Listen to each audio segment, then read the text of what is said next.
And let me start with this. Child sexual exploitation is utterly sickening, utterly sickening. And for many, many years, too many victims have been completely let down by perverse ideas about community relations, or by the idea that institutions must be protected above all else. And they've not been listened to, and they've not been heard. And when I was chief prosecutor for 5 years, I tackled that head on, because I could see what was happening. And that's why I reopened cases that had been closed and supposedly finished. I brought the first major prosecution of an Asian grooming gang. In the particular case, it was in Rochdale, but it was the first of its kind. There were many that then followed that format. I changed the whole prosecution approach because I wanted to challenge, and did challenge, the myths and stereotypes that were stopping those victims being heard. So we changed the entire approach, not without criticism at the time, I might add. And when I left office, we had the highest number of child sexual abuse cases being prosecuted on record. Now, that record is not secret. As a public servant, it's there for all of you or everybody to see. I also called for mandatory reporting of child sexual abuse. I called for that a decade ago. The Tories did nothing about that for those 10 long years, including when the J report came out nearly 3 years ago now. Central plank, mandatory reporting, still hasn't been done. We're going to do it. But let's just to bring it in closer, and I will answer you on Jess Phillips in particular, because those that are spreading lies and misinformation as far and as wide as possible, they're not interested in victims. They're interested in themselves.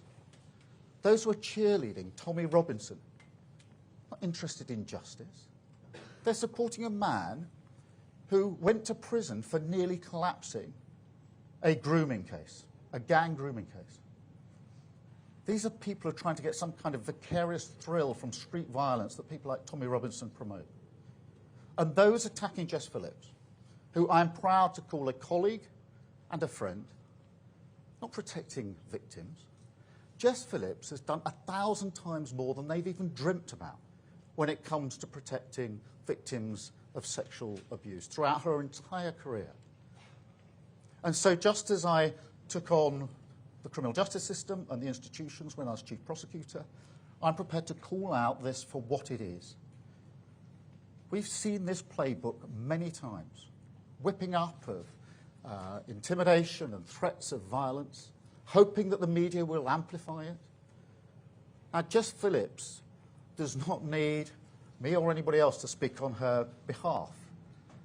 But when the poison of the far right leads to serious threats to Jess Phillips and others, then in my book, a line has been crossed. But I enjoy the cut and thrust of politics, the robust debate that we must have. But that's got to be based on facts and truth, not on lies. Not on those who are so desperate for attention that they're prepared to debase themselves and their country. So this government will get on with the job of protecting victims, including child sexual abuse, mandatory reporting, accelerating the processes. But what I won't tolerate is this discussion and debate based on lies without calling it out. What I won't tolerate is politicians jumping on the bandwagon simply to get attention, when those politicians sat in government for 14 long years, tweeting, talking, but not doing anything about it. Now so desperate for attention that they're amplifying what the far right is saying. So that's what I say about Jess Phillips. Thank you.